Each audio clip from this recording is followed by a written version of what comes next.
pressure of the Lucian Nami very well, and Sylvie can path bottom side there, turn that into a heavy 3v3. The top side matchup, I think, is really just going to be so skill-based here.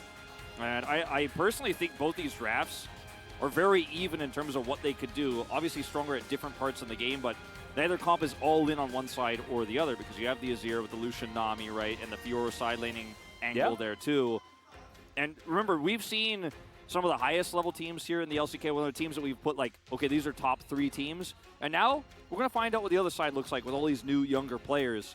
This could be a very exciting, very close and back and forth game. No, I agree. I also really love that fan sign of Morgan the Crocodile eating Dundun, which was very creative. Very creative. I liked it a lot. Yeah, it is the classic question of can Zeri actually outscale the Lucian? We've seen that answer be no more often than not. But it's a whole different story, right? This is an Ongshim that have played together for a very long time. That synergy's there. Yeah, they have that teamwork built up, and they are actually taking on the power of friendship epitomized in a team. Breon has not changed enough. They still have Umpty. Yep, they still got Morgan. They still have Morgan, exactly. So they still have that true friendship feeling, and I'm looking forward to seeing whether it's going to work out. A lot of my my attention is going to be focused on Henna and Effort and how they're going to be able to coordinate, especially considering the fact that Effort isn't here in LoL Park. A lot of pressure on Henna this game to lane very well with his new support here.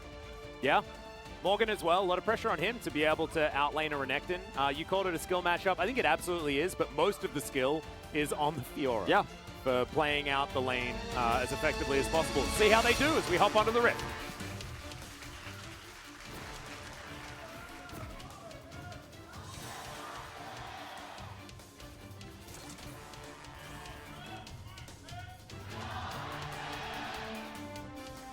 Oh my god. The Breon fandom is just amazing. And I have to admit, I took a bit of a glance at Twitch chat, and you guys did not disappoint. Nope. Thank you so much. Fred Breon games in 2022 absolutely were a joy. And it looks like it's continuing here for Breon in 2023. Sylvie, walking over a ward here. I believe knows that it's there. Wasn't able to actually take that one down. Bit of scouting being done by Bro as, Dundun started off the shenanigans doing some early. jumping jacks, you know, getting a little warmed up. Yeah, you got to make sure you do stretches before you get into lane against the Fiora.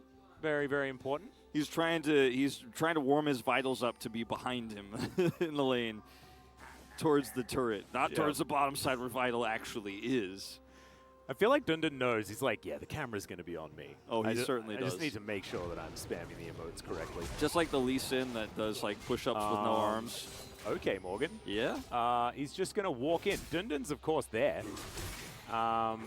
This is aggressive. Finds the weak point. The Vital pointing up.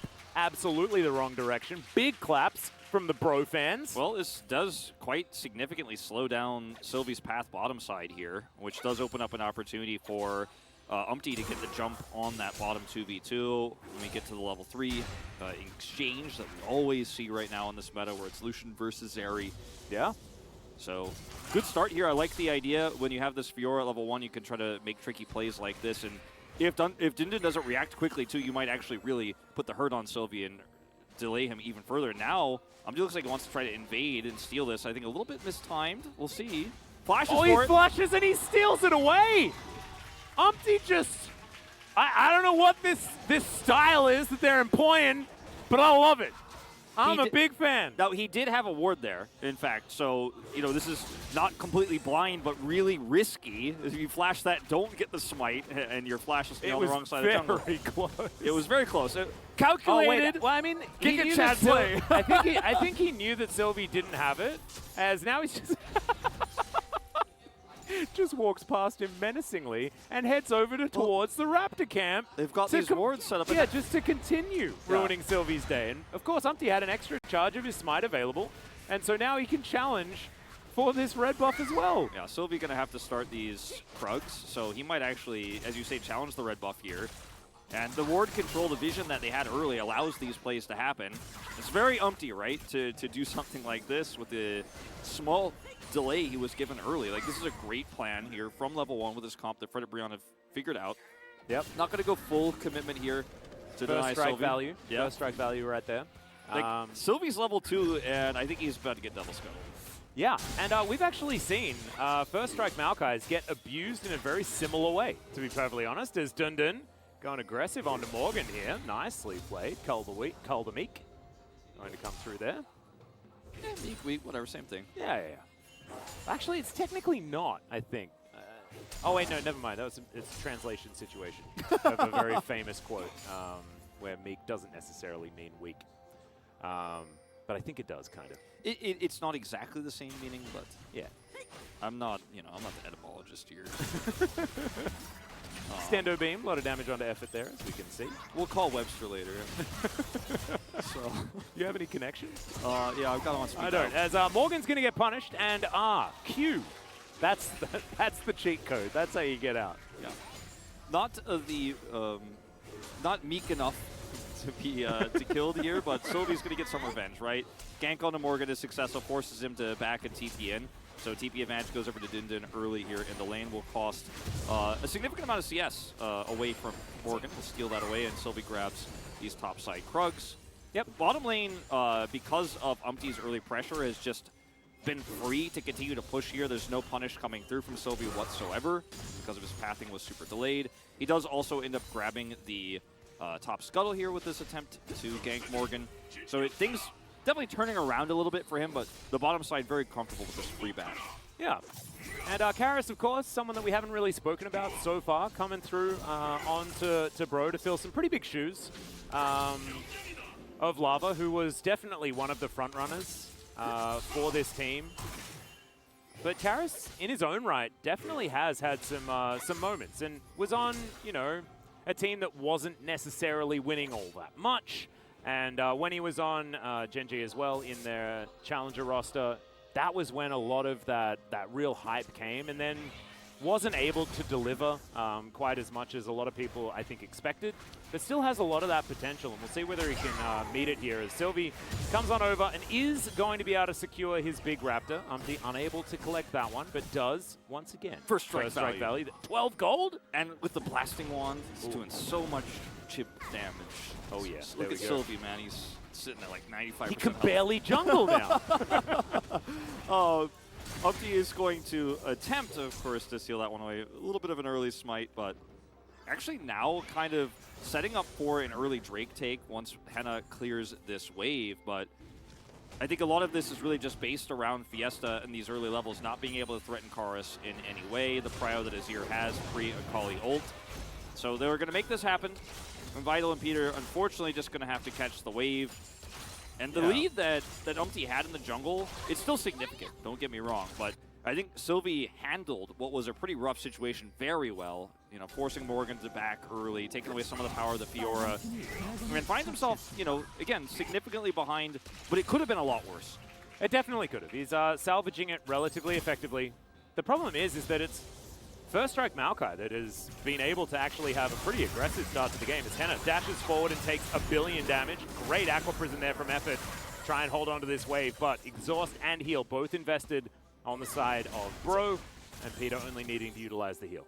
Yeah, Vital trying to dash past that Aqua Prison to get the trade there with his early Scepter, but not quite enough, unfortunately, with Fear getting caught there in the prison himself.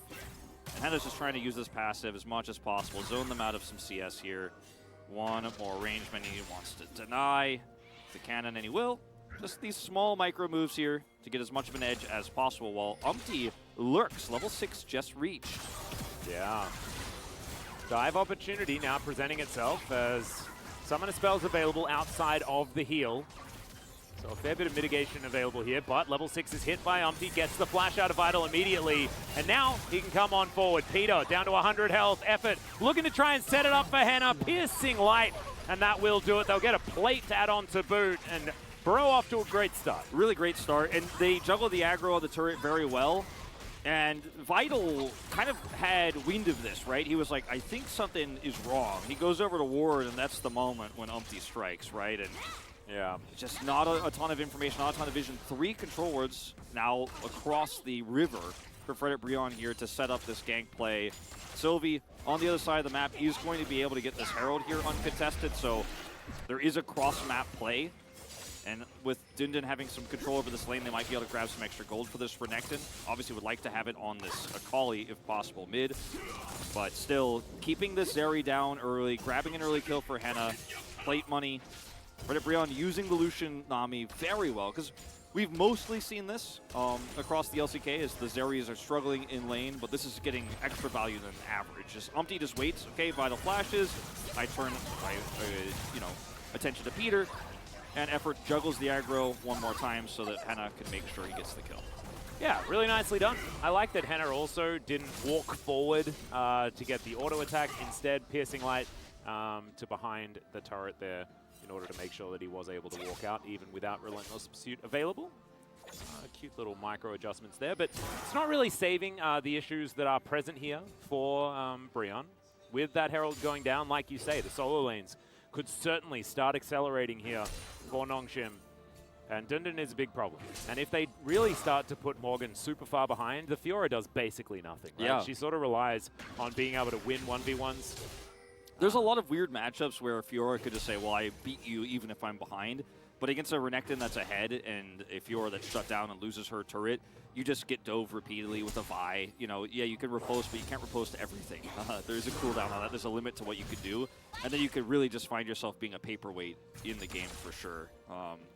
And 20 CS down, we're not at that point yet, but we may fast approach it depending on how this Herald gets used. Yeah. Keeping a close eye on Sylvie for now. Yeah, Sylvie now just clearing out the rest of his jungle. Doesn't have a whole lot left after this, so we'll see where he is going to spend his time. Of course, level 7 now as another Nature's Grasp comes through. It's used very late. Does have that speed up mechanic, but Vital's able to just walk it out, has a dash available as well. And that was an opportunity for BRO, right? Because Nature's Grasp up and available before that flashes, unfortunately didn't quite work. And this is what we were talking about. If those riposts are good, then Morgan can definitely win out on these trades. Yeah. The Renekton part of this matchup self-explanatory, but the timings of the riposts for the Fiora, that's where the real skill expression is. Obviously, there's a little bit of RNG with the weak points and stuff like that, but I feel like we've seen now play like 7 or 8 of these Malphite ultimates bottom side that aren't angled enough towards the turret, and the enemy laners just skate out. Summoners know. This is another one of those for Umpty. Just unfortunately not quite able to extend it. It's a very deceptive reach that the Maokai ultimate has, actually, where you're like, do I reach this in time if I angle it that way? The answer is usually yes, but doesn't get him this time. So opportunity missed on the bottom side, but Dundun really putting the pressure on up here. We'll see if Umpty can punish. Well, immediately the Ghost is going to be popped here as Dundun, oh dear, just don't think that he's going to have enough to get out of this one. We'll need to slice, dice, and then do even more of those abilities that have a similar name. Doesn't have them available, and that is going to be Morgan picking up the second kill for BRO. This is huge. All of the worries we had for the Fiora are now kind of allayed here. As it will be mid, where Fiesta's going to pick up plate gold here. The timing of this, right with the spawn of the Infernal Drake. So they're going to try to, with Zeri coming back over here to lane faster with Henna's back timing, to turn this into plate gold cross map with a Drake. And with Umpty being topside, they know there's just no smite fight here, even though his ult is available. So it's a pretty good call here for Nongshims to kind of rush straight for dropping that Herald and going for a Drake. One for one. Yeah, so they're going to even up the Drake count. It is going to be Chemtech Drake. In Challenger known as Jeff. Of course, that's what Nongshim would be calling him last year. Yes. Not so much this time around. We are in the LCK, so it's just Chemtech Drake. We got to give you guys the cool, like, appetizer, the little, like, ooh, we have inside jokes over there. Yeah, we need to make sure that we do a bit of advertising. It's a brand new channel, you got to do that. LCK CL Global 2023. Check it out. Anyways, this is pretty self-explanatory. CC chain there, and Morgan handles it well. Or rather, follows up on it well. And absolutely. Dundun also able to grab himself a plate here. I like that. Cool guys don't look at explosions as he walks away with that money. But Morgan up here and wants to try and get back within touching distance of this CS gap, which is getting quite large, as you can see. Divine Sunderer now online. A lot more DPS available for this particular Renekton. Doesn't have a whole lot of defensive statistics. Sylvie might make it so that doesn't really matter. Of course, cease and desist, or what was formerly known as assault and battery, is very repostable. yeah, I think that Umpty is unseen right now. Morgan, dangerous. There's the flash forward, and cease and desist is there. Easily chomped up, and that's what happens when you use riposte and you don't have to. Now, Umpty was on a control ward bottom side, so they were waiting, biding their time, like, okay, is Umpty nearby? Should we commit to this? And I'm not 100% sure if he was seen, if someone dropped a ward in there or not, but they did pull the trigger there, grab the kill. Umpty is bottom side here, and the reaction is very fast from Vital and Peter. Very difficult to dive them. But they're going to try to hold the turret. Yeah, they're going to do so. That's a dangerous prospect indeed. However, Henna was tanking the turret. Oh my goodness, the fadeaway culling was almost enough, but not quite. They get the teleport out. Was actually stopped, I believe. Oh, no, never mind. It was Fiesta coming in. I saw the fact that Dundun's teleport was also on cooldown. I'm like, how did you cancel that? That's not possible anymore. Yeah, this ends up being pretty, I mean, yeah, you get some damage done to this mid turret as Karis here, but not a ton of value there, and you don't end up being successful with dive. You get a teleport, but a lot of value for Dundun topside after this gank. Just watching the minimap, I don't think they did, in fact, spot Umpty. They just decided, okay, he used his riposte, we're going in, guaranteed kill. Just that simple. Umpty decides to try to make the crossplay happen. Unsuccessful, unfortunately, with the wave cleared. And Nongshim trade back nicely, and this Renekton is becoming a big problem. He is, especially at this stage of the game, right? 15 minutes, 15 to 25 is about when the Crocodile has his prime. And he's set up to have a pretty good one here as Dundun tidies up these minions. Only has a little bit more to get through as far as that turret. No more plates to collect, as you can see. A little bit more plate money going over to Bro. One extra plate. Not too much to write home about there. And this game, very even when it comes to gold. When it comes to objectives as well, as we can see. The Rift Herald available now. So Bro going to need to take that one if all things are going to be equal. But the Dragons one apiece as well. Next one up in a minute and a half. The gold graph, and we're looking at 400 gold here. The peak for the side of Nongshim, 700 for Bro. It's been oscillating. And this next Dragon fight is going to be quite critical, I think, for Frederick Brion's comp. This is the Gale Force spike, right? You have your Azir who's got Crown, you can go deep, look for a big scoop. And you're going to lose, very likely, first turret here on the top side of the map. If you can't commit mid here, you're not able to get that one. So this fight is really important for Frederick Brion, I think, in this composition. Especially if Fiora could somehow get some gold out of it. Big first strike value. Yeah. Yeah, that's Vital getting the message that Henna is indeed very scary. Still has the Gale Force active, left up and available. So you can see culling just able to be thrown out. Fiesta walks relatively quickly, but not quite quickly enough to avoid a bunch of those bullets. And Morgan, I think, is just going to lose his turret here. Oh, it's very close on the bottom side. Karis looks like he's not going to quite get it in time, though. So first turret blood goes to Nongshim, first brick. Here's the ult from Umpty, though. Yeah, Nature's Grasp is coming in, but Bro decide, nah, I'll just send some cats after it, see what happens. As it turns out, they get snared, and then they take the Herald. Fiesta being here in mid means it's very difficult for Bro to just say, okay, we'll collapse over to the Drake. Can't do that either, even with Karis there. No TP on Morgan.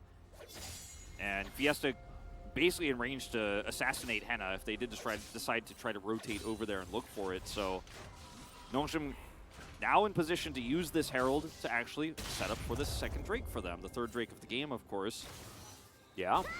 Very close game, and so much respect being shown by both teams, I think, in these setups. But this is where I think we're going to see the first big team fight. So much of it, I feel, is going to come down to Vital versus Morgan in a lot of instances, right? Like, the ability for Bro to 1-4 effectively hinges on whether or not this Fiora can get to that that break point in being able to side lane against Dundun at any moment. Teleport advantage right now. Yeah, he does have teleport advantage, but he's not threatening anything at the moment. Talking about Morgan. So he does back here. Forces Dundun over, who does not have teleport. And they haven't dropped the Herald. So right now, Frederick Brion, Break Prio in their hands. It's very slight, but I mean, they know that they have Fiora on TP. They can rotate her in slowly. She can go over and catch that wave and come in at any point. Yeah, a lot of the map feeling pretty dark here. For Bro, of course, utilizing the new Chemtech Rift in order to scry all of those wards down to 1 health. Pretty handy as Fiesta gets a backflip onto Karis. Karis has a team and, of course, a turret, so he should be fine. Tidal Wave only going to connect with Shirley, who is going to get taken down before she charges, but it gives Nongshim inside track over towards this Drake. It is going to get started up immediately. Can Bro find an angle is the question. Umpty does have the ulti back available. can find a target here for Sylvie to actually lock down. It's really easy to turn, but the positioning here of Henna, he's staying in mid. It looks like he's just going to simply give this one up. And there's the TP finally coming back online for Dunda to catch this top wave. You're getting some value there on the top side, but the big win is the Drake. Yep, also BRO being able to push up this mid lane. They might even be able to get some decent damage onto this inner turret.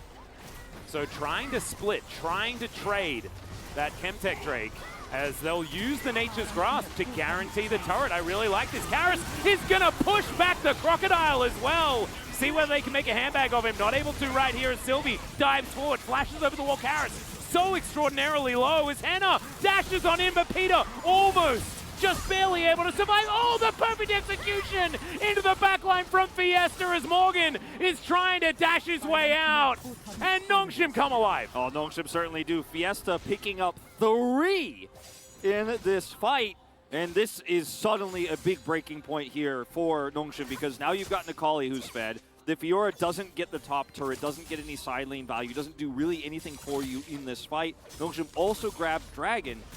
And this whole thing is started by Umpty saying, okay, I'm going to set up this dive for the Lucian. This is really similar to what we saw in the previous game, in the previous series with Viper, where you have the Maokai ult sets up the Lucian to get value, right?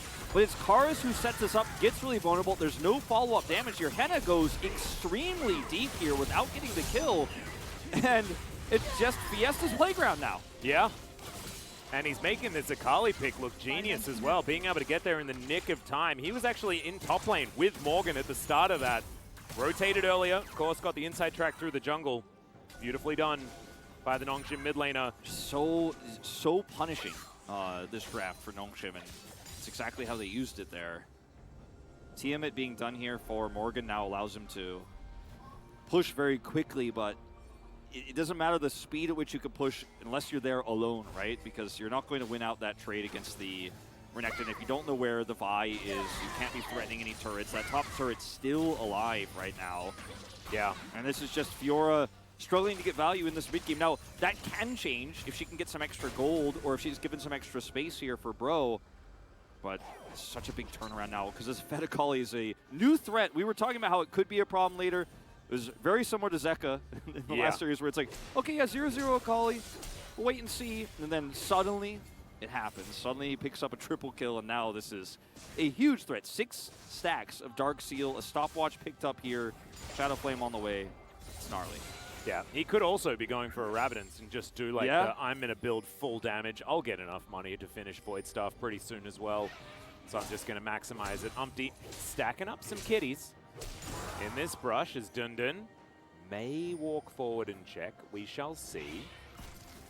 As Umpty decides to vacate. I think got word that there might be people heading down. He's been spotted by the Scryer's Bloom as well. Yeah. Chemtech Rift. Really easy to see stuff. Oh man, looks like BRO are just trying to set up all these little traps for Nongshim, and Nongshim are like, nah, just not into it. The cool thing about what Nongshim are doing here is that they're staying grouped on the side of the map that the Fiora is on because the Akali is so fed and Karis can't compete with the Akali anymore in a side lane. They could just kind of follow Morgan around and make sure he never gets that extra CS, never gets that space in the side lane to start catching up and being a threat. And it doesn't matter if there's an objective up or not because Nongshim are so ahead right now that they can kind of zoom around the map and be like, no Fiora side lane problem? Okay, that's all we need. Yeah. It's working out very well thus far. Just have to see whether the team fighting can continue to be this good because that setup for Fiesta, that can be replicated if he can just have that playground like you mentioned before. This game could become very difficult, and Henna really needs to make sure that he's the one that's able to dictate where the damage is coming from, who starts these battles. We saw what Viper was capable of on this Lucian pick in the last game. Henna needs to try and do that himself right here because Lucians can honestly just take over by themselves. Certainly can, especially when there's a Maokai and an Azir to deliver targets to the Lucian. But the overextension really was the opportunity that Fiesta seized upon. So we'll see Frederick Brion grouping around this top side of the river here to protect Morgan as he takes out a turret.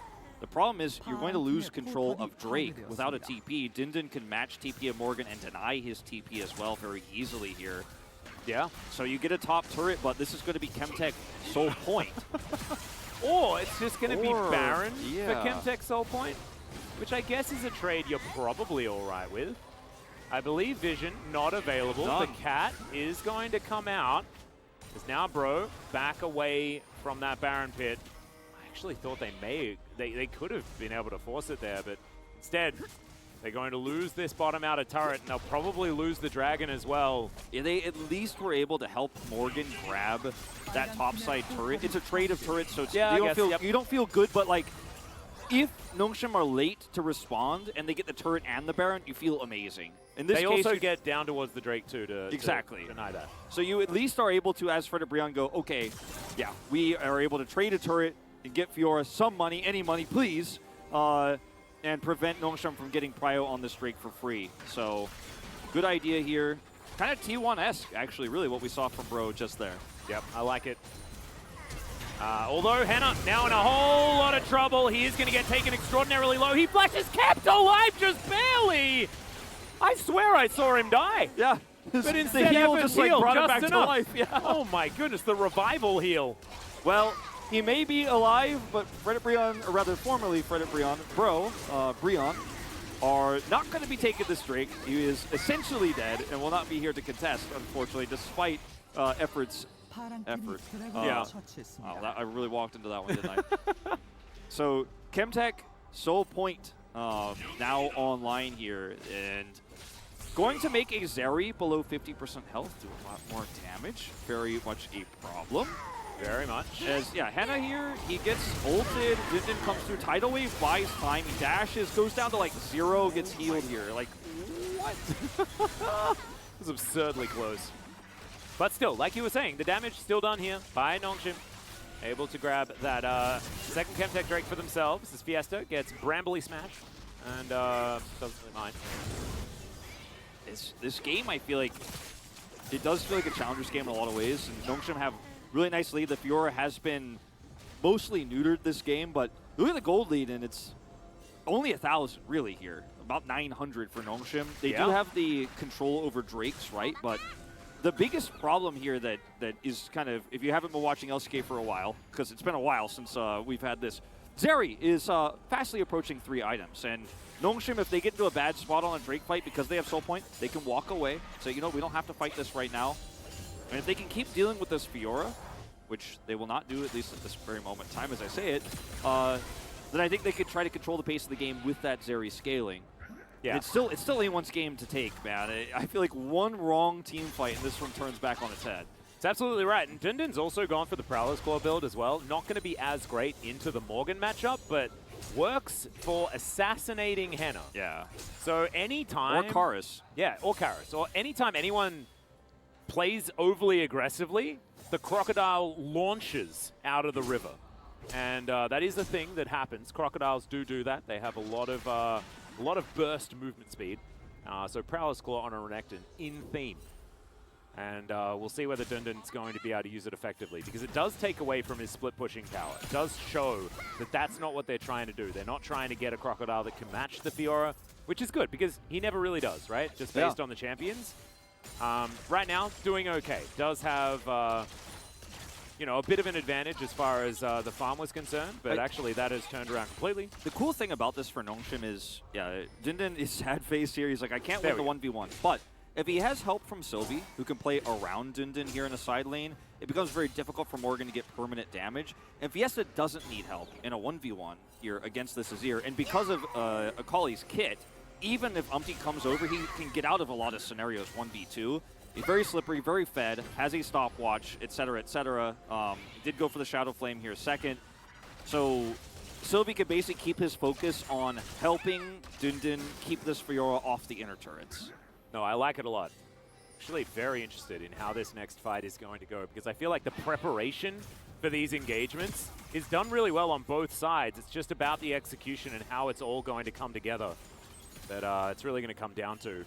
It's Fiesta in the river here one more time. Spots a kitty. He's going to walk into it. Now it looks like Rift Scuttle is going to be the prize that Bro can collect. Vital biding his time. 0-0-3 right now on the Zeri. we've seen so many attempts by Nongshim, and a lot of them successful, to break Karus's crown. We saw it with the Rocket Belt. We've seen it with the Extendo Beam, and Fredit Brion once again starting this up. Oh, Dundun, very aggressive onto Morgan here. Wants to try and find that last one. It's not going to be enough. Oh, the grand challenge was successful. However, the kill does not come through. Nature's Grasp to come down. Umpty wants to rush it. He successfully gets the Baron, but can they get out is the question. As Henna wants to desperately pick up the kill, but it's not going to work. Cease and Desist comes in, and he absolutely does that. Fiesta goes golden. Umpty just trying to get his team out of there, but Vital says nope. A double kill comes down for the Vi, and I think they may have just traded the Baron for all their lives. A couple of kills go over to Karus, but that's about it. Effort, the sole remaining member with the Baron. Greedy for Fredit Brion. They get punished here, as we're going to watch this one more time. Dundun is down a level, has so much value out of the ult with the stun coming through. Morgan with the riposte here at the end of this in the Grand Challenge, but still gets taken out. This ends up being not that impactful in the grand scheme of this Baron. It's really just about, Umpty says, I think this ult is going to be enough, but he doesn't catch Fiesta, who's able to lock into Henna here with that back move. If that misses, I think a lot more of these players get out alive. The timing of the Zonias from Fiesta is perfect as well, so Umpty can't lock him down. Umpty just has to die to hope the rest of his team gets out. Vital comes over here, and yes, Karus's ult was pretty amazing in terms of trying to shut down the chase, and he trades one back, but he will go down, and this is so much more money into the side of Nongshim. We're looking now for this Chemtech Soul as they group up. Yeah, that one's going to be alive, so bro, they need to fight for this one. Nongshim with a lot of control of the map based on the fact that they're the ones with Soul Point available. Just one Cloud Soul available to Bro as Nature's Grasp coming through once again. This time, it's not going to be that 1v1, and in fact, all of the Nongshim team are coming down. Morgan in a whole lot of trouble as Dundun, he goes golden. Vital picks up the kill. Umpty twisted advance to push Vital in, but he's got a stopwatch as well. Umpty now trying to walk this one out, but he's not going to be successful. A second kill for the Zeri, but she will finally go down. The culling going to be utilized, and now it's Effort and Henna against the world. Henna manages to get a kill, but it's still going to be a double for the Akali, and that's the ace. Nongshim Red Force, they'll grab a soul, and they're in a great position to win this game. Yeah, Atlas, you said they're in a great position to win this game. It's almost impossible now for Fredit Brion to recover. 2 kills for Dundun against Morgan on the side, and this is one of those moments where Morgan is like peeing the hull breaker, where he's like, I want to be alone. I would like to have some more resistances, Umpty. I would like to have some more resistances with my hull breaker. I think he dies either way here. Umpty tries his best to save him. Dundun just has so much extra power with this ult here, gets the extra dash. And despite Henna's best efforts here to stay alive and carry this fight, he just has to back away, and Fiesta shows up and cleans up house. Like, this fight is won without Fiesta at the beginning of it, and right when the turn attempt happens, he's like, nope, I'm here, sorry. Fedicali alert. Yeah, I have to say, watching Dundun play, he's got a great Renekton, man. He really does. This is some really good Prowl and Renekton. Just executing really beautifully, managing to stopwatch after wasting all of Morgan's time, right? He's trying to get to that last Vital in order to get that healing field. He denies it entirely and then goes golden to make sure that there's no way that it's going to happen. Really, really cool play. Yeah, and he has the Sorelda's finish now as well, which is quite absurd. When a Renekton is so ahead that he's sitting on 3 items, and one of them is a Sorelda's, while he's also got Executioner's Calling, you're like, I don't know, maybe late game Renekton is a thing. Yeah, maybe we need certainly to working now. Certainly working now. People said he can't scale, but I mean, I'm looking at his body and I'm looking at those items. And I'm looking at what he's doing in the team fights as well, where he's like actually getting around. He's got like, what, 3 dashes? Like, is that Cassante? Is that Crocodile Cassante? Like, what's happening here? Yeah. Well, Fredit Brion, as it has been many times for them in the past, their last hope will be an Elder Flip. At 36 minutes. It all comes down to this. And 2 minutes on the Baron as well. We might get a flip for that one also. Honestly, one of the things I will say about Fredit Brion, or I keep calling them Fredit, sorry, the name has changed. Old habits die hard. We'll get there eventually. Yep. One thing about Brion here is that they had such a great level 1 plan coming to this draft. The execution was really crisp. Henna got some pressure down bottom side, right? But the mid game it really hasn't been about Bro's failings, and more about Nongshim shutting Morgan down. And that a lot of that's been Dundun, but a lot of it's been Sylvie as well, just making sure this Fiora side lane win condition doesn't happen. And obviously it gets a lot easier when Fiesta's like, well, I just crush the Azir even harder than usual in my side lane when he has 3 kills. But Nongshim have known their win conditions so well. And yeah. I don't want to criticize Bros mid to late here as much as I want to champion how Nongshim have played this, especially Dundun. Yeah, Dundun has just he's been my hero this game. This Renekton being played very, very well. Fiesta also 100% needs the shout out. Being able to get those 3 kills in that mid game put a huge wrench in what Bro were trying to achieve. Morgan comes back down towards this bottom side. Dundun lying in wait. He has the GA available. Still gonna get stunned up as Blade the Ruin King working out, keeping Dundun healthy, and he's like, no, that's my Krug, my friend. Sorry. This is just, it's wild. We're watching this super fed Renekton just bully a Fiora, essentially here in the side lane at 35 minutes. A Fiora with full breaker, mind you, and I think Brand just had no angles here, no vision, no flank angle. I mean, this is a comp that from ahead is so powerful and honestly oppressive, but from behind like this, when a Renekton is just, the rift belongs to him, it's hard to find a way. It really is. Certainly looking extraordinarily difficult. We do have 4 items complete for Vital. He has gone for a little bit more of the defensive option. Collected himself the GA instead of going for more damage. Henna, on the other hand, a lot of damage available for him. But we did see that you press the cease and desist button, the Lucian will die. So Henna's going to have to show that he can keep his distance and allow himself to do some of the damage in these fights. The group up here to try to punish Dundun on the top side while they're also grouping for Baron is just so transparently red from Fiesta. Or rather, I think I said Dundun, but yeah, trying to collapse onto Fiesta here is just so transparently red. Like, Bro are like, okay, we're going to group up with this. Maybe we pick the Akali and go for Baron. Nope, back out, grab my next item, teleport over here on the side. Fiora cannot compete with the Renekton. Dundun's crushing that one, and Nongshim are like, if you try to go and get Prio on this Elder, we can rush Baron in time. And if you try to contest us on Baron, we have side lane control bottom, and we can get to Elder faster than you. Yeah. Feels like they do have a lot of the I's dotted and the T's crossed. It's like checkmate, you know? Yeah, it's feeling like it. And they're going to start off the Baron here as well. They can pull off at any time, but it looks like they might just be able to complete it. Vital has a lot of damage available as Fiesta jumps on in. Not wanting to risk a flip, I don't think, because you can see most of them just standing outside of that pit. Morgan the Lord has discovered them. Okay, let's see what they can do. The Cullen getting so much value. Sylvie's just dead. Dundun as well, so incredibly low, but the flash has to come out, and now Fiesta, he's found Henna, who's overstepped yet again. The Aqua Prison is decent, but maybe not decent enough. The GA has been popped. Bro, looking for a little bit more here. That's Morgan taking down the control ward, and they will just back away. 1 for 1. I will say it was pretty Giga Chad, but I don't think it was the right call in this case. No. Henna goes over for the kill on to Henna there, and I believe it was the Gale Force he used to go back in. He's just instantly killed. Well, they're going to get spotted here as Bro go for an opportunistic Baron. Remember, still 4v4. Fiesta now very, very low.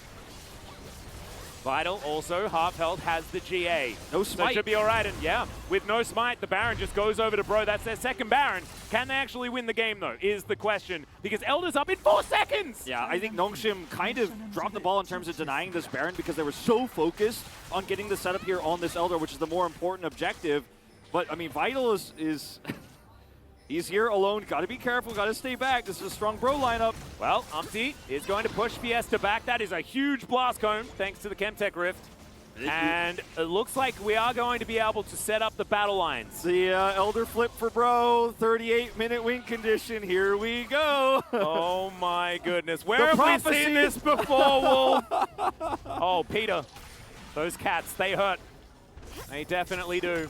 Okay, Fiesta's going to try to push this mid inhibitor, slow this down. Yeah, well, Bro say no. we're just going to take an Elder Drake if you're going to stand over there. Sylvie wanted to make it that 50-50. As you can see, Peter's still very, very low. Dundun as well. Not a lot of health bar. Not a lot of these Nongshim players have been able to go back and reset. And you can see Bro all at full health. Henna's positioning is so good here. No one can really threaten him.